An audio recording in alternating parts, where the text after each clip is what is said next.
All right. In 2006, C. John Somerville, then professor of history at the University of Florida, published the results of an exercise which took place over several years with his students. He published those results in his book, The Decline of the Secular University. Now, Timothy Keller recalls that Somerville challenged his students to the following thought experiment.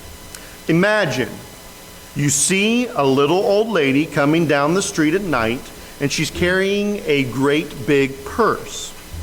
It suddenly occurs to you that she's very little, very old, and it would be incredibly easy just to knock her over and grab the purse. But you don't. Why not? There are two possible answers. The answer of the shame and honor culture is that you don't do it because it would make you a despicable person, unworthy of respect. It would dishonor your family or your tribe. People would despise you for picking on the weak. You would despise yourself for picking on the weak. It wouldn't be strong, and it's critical that strength is respected. Somerville points out that approach is self-regarding. You are thinking almost entirely of yourself and your tribe, about honor and reputation. In the second train of thought, you would imagine how painful it would be to be mugged, and how hard it would be for the woman if she depended on the money in her purse and it were taken from her. You ask yourself, if I mug her, what will happen to her? And what will happen to the people who depend on her? All else being equal, you want her to have a good life, so you don't do it. That's an other regarding ethic, utterly different from the moral reasoning of a shame and honor culture. Having walked through these scenarios, Somerville would then ask his class, how many of you would take the purse? Of course, nobody would take it. And then he would ask, but why not? Which train of thought is yours? And virtually everybody claimed the second train of thought, the other regarding ethic. He then made this observation to them. You may not realize it, but the idea that you put the other person ahead of yourself rather than thinking of yourself first comes from Christianity. Your morals have been shaped by Christianity. Somerville continued, an ethical system based on honor is a self-regarding ethic, while one based in charity is an other regarding ethic. With honor goes a concentration on pride rather than humility, dominance rather than service, courage rather than peaceableness, glory rather than modesty, loyalty rather than respect for all, generosity to one's friends rather than equality.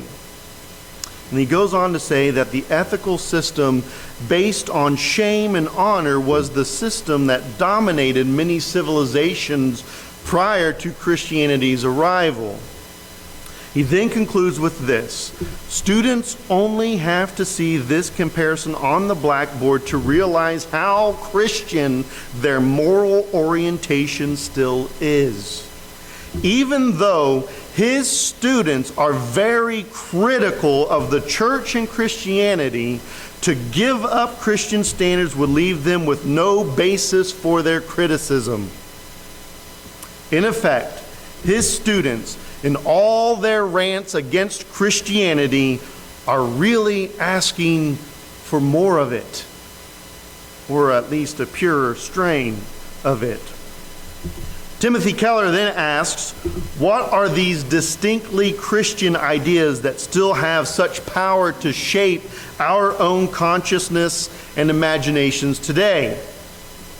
And we've seen the answer to that question throughout our study in Mark. And it's woven throughout all the Gospels. Jesus is constantly talking about the kingdom of heaven and the kingdom of God and their contrast to the kingdom of this world. And never have these two ideas, these two sets of priorities and values, these two kingdoms dramatically collided than in the Garden of Gethsemane. So Jesus returns to his sleepy companions and he says, "Arise, let us be going. Behold, the one who betrays me is at hand." And immediately, while he was still speaking, Judas, one of the 12, came up. One of the 12. The name Judas is forever a synonym for treachery and betrayal. Each of the gospel writers have constructed their narratives around Judas as a betrayer. Mark 3:13, he went up to the mountain and summoned those he himself wanted, and they came to him. And then Mark lists all of the apostles. And then in verse 9 he says, and then Judas Iscariot, who also betrayed him. Luke 6:16 describes him as Judas Iscariot, who became the traitor, the betrayer. And probably the most amazing description that I could find of Judas is found in John 6:70-71, the words of Jesus himself, possibly over a year prior to this moment in the garden. He says, Jesus answered them, "Did I myself not choose you, the 12, and yet one of you is a devil?" Now he meant Judas, the son of Simon Iscariot, for he, one of the 12, was going to betray him. Here again we find this phrase, one of the 12. It seems that Mark intends to highlight the horror of his betrayal. He was one of them, one of the 12, privileged to live with and minister with Jesus for over 2 years. And now, in this very moment, the drama that is about to unfold is manifested by this man, Judas the betrayer. And immediately, while he was still speaking, Judas, one of the 12, came up, accompanied by a multitude with swords and clubs from the chief priests and the scribes and the elders. Now he who was betraying him had given them a signal, saying, "Whomever I shall kiss, he is the one. Seize him and lead him away under guard." The sign of Judas's betrayal was a kiss.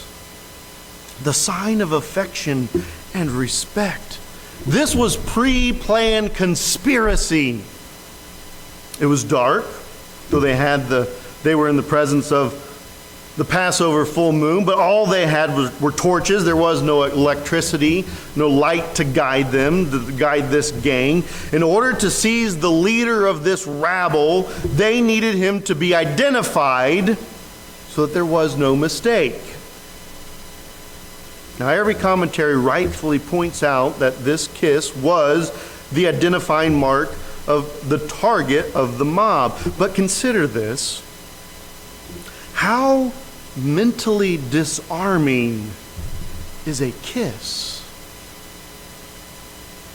Judas could have shouted, "That's him, that guy right there with the white robe and the green sash standing by the purple plant."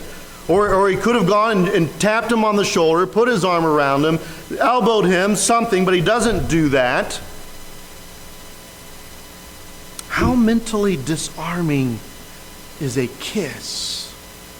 If you are expecting physical resistance, a prolonged, intimate kiss on the cheek can buy you just enough time to subdue the leader, to cause the opposition to hesitate and disarm any armed response.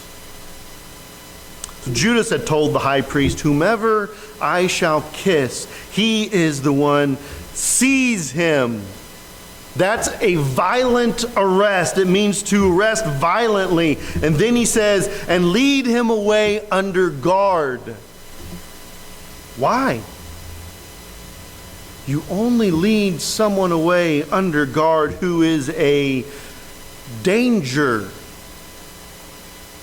Why would Judas think Jesus is a danger?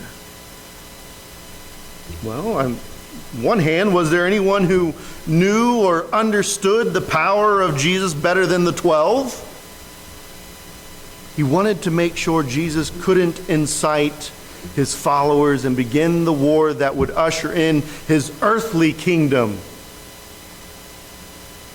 This is the mindset of Judas. But his ignorance was on par with his hypocrisy, and it is as stunning as it is wretched. And after coming, he immediately went to him saying, Rabbi, and kissed him. Judas offers this title of respect, and then, as Mark describes it, he gave Jesus a prolonged kiss. The word is typically used for a prolonged kiss, not in an inappropriate way, but in an honorable way. It's the same word used of the prodigal son who is kissed repeatedly by his father upon returning home. It's a kiss of affection. Jesus is being betrayed by an expression of affection, an expression of endearment, but Judas has inverted it into an expression of betrayal. In many ways, Judas's kiss epitomizes humanity's rejection of Jesus, trying to rid ourselves of him by gestures of feigned kindness. Back to the crowd, the text says Judas was accompanied by a multitude with swords and clubs from the chief priests and the scribes and the elders. And after identification, they laid hands on him and seized him. Let this one sink in. The Prince of Peace is being descended upon by weapons of war. It's the picture of the kingdom of this world confronting the kingdom of God. Now, unlike the throngs of people who hailed Jesus as the Messiah at the beginning of the week, this crowd was comprised of armed men who had come to arrest him. The hostile multitude included the antagonistic religious leaders, officers of the temple, temple police, and even a detachment of Roman soldiers, possibly having been convinced that Jesus was a dangerous revolutionary. The double-edged swords of the cohort meant that at the very least the majority of the crowd was well-trained and well-armed. Judas seems to be expecting armed resistance. Otherwise, he and his squad wouldn't be coming in this fashion. This was, again, the kingdom of the world coming in brute force with the sword. That was the very type of kingdom that the early followers and crowds thought Jesus had come to establish. One of this world established by the sword, having fed 5,000 men. John records Jesus, therefore perceiving that they were intending to come and take him by force to make him king, to establish that earthly kingdom by force, again, he withdrew again to the mountain by himself. Now, the impending violence of this moment and the threat of the perceived earthly kingdom of Jesus is not lost on a certain impetuous disciple. Does anyone want to take a guess as to who that is? Mark says, but a certain one of those who stood by drew his sword and struck the slave of the high priest and cut off his ear. John 18:10, of course, tells us that it was none other than Simon Peter. Now, on some level, we can admire Peter in this moment, can't we? I mean, this was an armed crowd of possibly a few hundred men, and Peter's ready to take them on. He's ready to go, to use the sword. Again, it's another one of those, let's bring in the kingdom now. Here we go. Now, John also gives us some other color, some other details not found in Mark. John 18:4, Jesus, therefore, knowing all the things that were coming upon him, went forth and said to them, whom do you seek? They answered him, Jesus the Nazarene. Jesus, the man born of Nazareth. And he said to them, now the New American Standard says, I am he. And the he is italicized, which means that in the oldest and best manuscripts, the he is not there. That means that the oldest and best manuscripts then read, he said to them, I am. Where have we heard that before? The Old Testament name for God himself, Yahweh. And when he said, I am, John says, they drew back and fell to the ground. Again, therefore, he asked them, who do you seek? And they said, Jesus the Nazarene. Jesus answered, I told you, I am. If therefore you seek me, let these go their way, that the word might be fulfilled which he spoke, of those whom thou hast given me, I lost not one.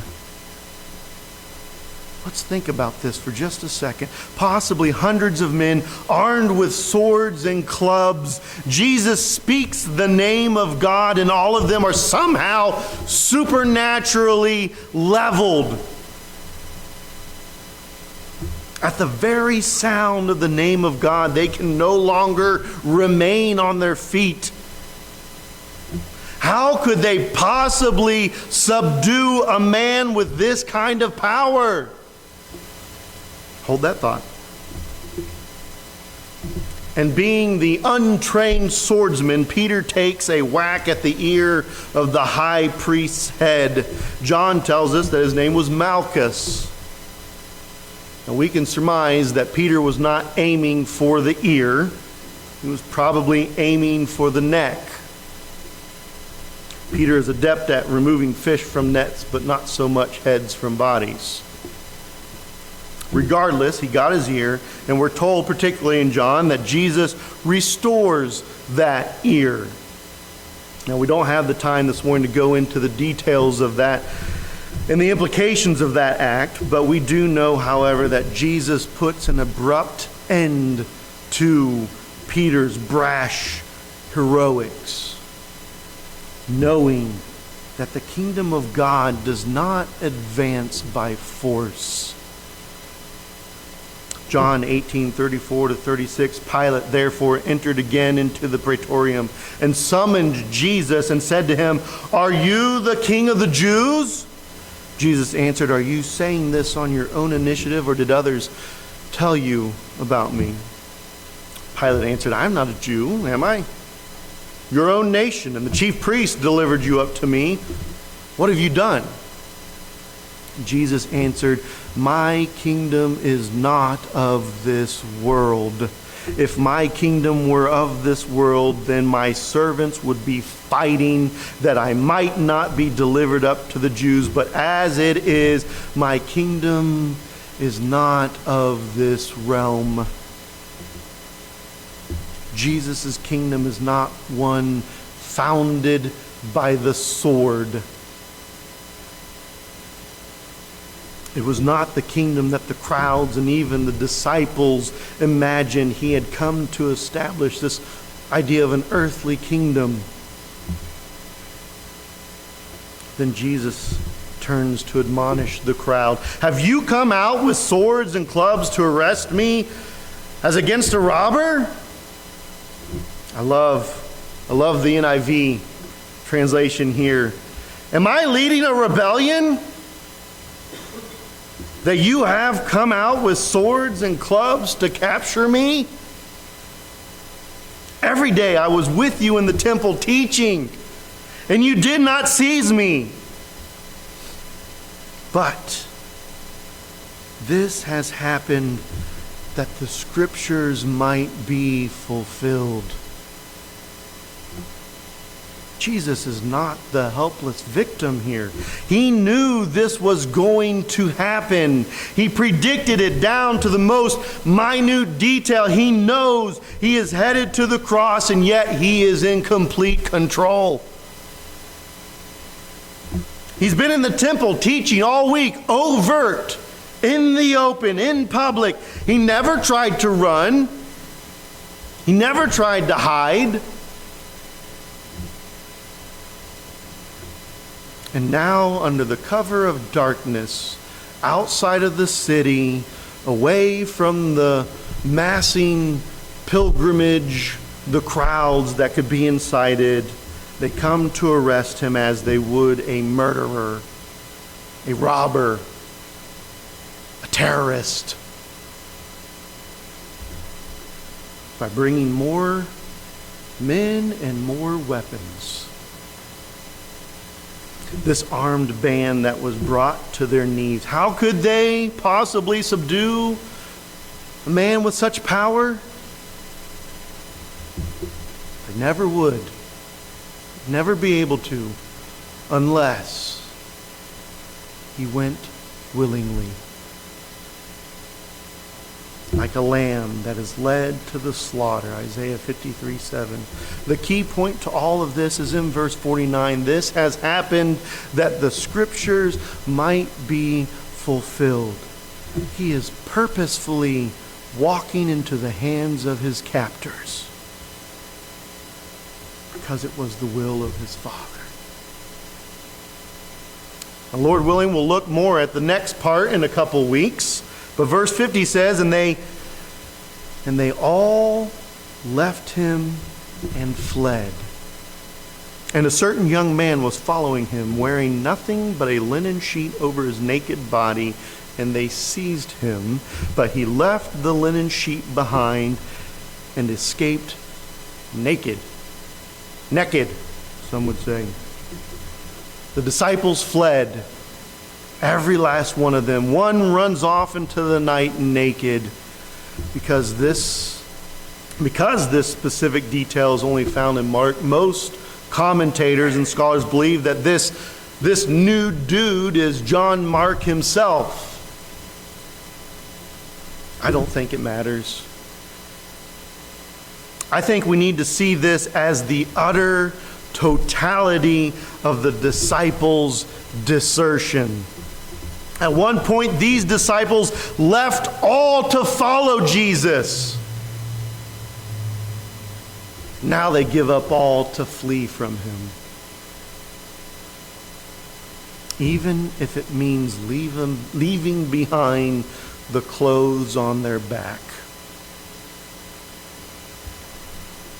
As we close this morning, having looked at the players in this narrative of Jesus' betrayal and arrest, is there any one particular party that you find yourself identifying with?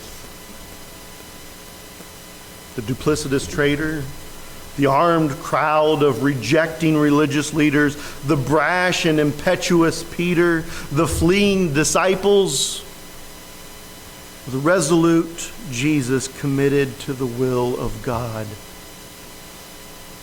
We've all stumbled. We've all fallen. We've all, in some way, some measure, been a denial of our faith. We've disregarded the Lord in our sin, been slow in our faithfulness, been lapsed in our courage, and been inconsistent in our commitments to God. Our motives spawn from that self-centered ethic a momentary lapse in our kingdom commitment to put others first. James warns and convicts us of our double-mindedness, divided loyalties between God and friendship with the world. His solution? Humble yourselves, grieve, weep, mourn over our kisses of deception. In this moment of truth, all his followers left him. And in this same moment, Jesus leaves everything in this world for those same followers and us. I'd just like to point out that there is a difference between momentary weaknesses of faith and determined rejection of Christ.